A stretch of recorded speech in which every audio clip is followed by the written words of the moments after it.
New developments on a violent shooting spree and carjacking rampage that played out in Prince George's County last month. Well, today, the suspect in that case, Larry James Simpson, was indicted for dozens of crimes connected to that violent afternoon.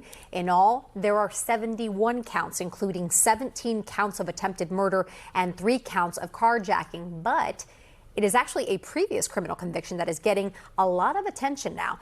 News 4's Paul Wagner was on the scene last month when all of that unfolded. Today, he joins us from outside court to walk us through these new details. Paul? Well, Eric, anyone who was in Riverdale that day won't soon forget what happened over there. And we learned today from the state's attorney that investigators have been looking into this for a couple of weeks now, and they still don't have a motive. They don't know why. Allegedly, Mr. Simpson, who is 68 years old, went on this wild carjacking and shooting spree that left one man critically injured. I was on the scene in Riverdale where police say Simpson came driving at a high rate of speed up Patterson Street, hit a car, flipped that car, and then came out and began firing wildly. State's Attorney Tara Jackson says Simpson terrified 17 victims in Greenbelt, College Park, and Riverdale.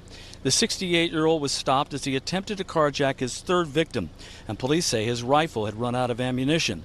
Police say during the rampage, an off-duty officer who was unarmed got word of what was happening, spotted Simpson, and despite being without a weapon, followed him until other officers could arrive.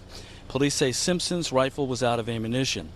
Larry Simpson was convicted of first-degree felony murder in 1987 and spent more than 3 decades in prison before he was released into a special drug and alcohol program in 2022.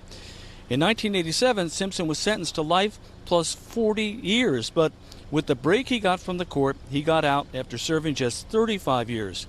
Today, State's Attorney Tara Jackson criticized the probation he was given, which was just 1 year of unsupervised probation. I can't tell from the record that the state objected to the transfer of Mr. Simpson to the Department of Health, but it does seem like the state at that time agreed that it was appropriate to release Mr. Simpson after he completed the drug and alcohol program. And what I'll say is, there are times for sure when we believe that second chances are appropriate. But again, this case highlights the difficulty of making those decisions. Now, we also learned a piece of new information today that the reason why the crime spree stopped, not only because the police were following him and not only because his gun ran out of ammunition, but prosecutors today told us that the last car was a manual car and he apparently didn't know how to drive a clutch. And that's one of the reasons why it came to a stop. He's due back in court later this month. That's the latest here from Upper Marlboro. Now back into you.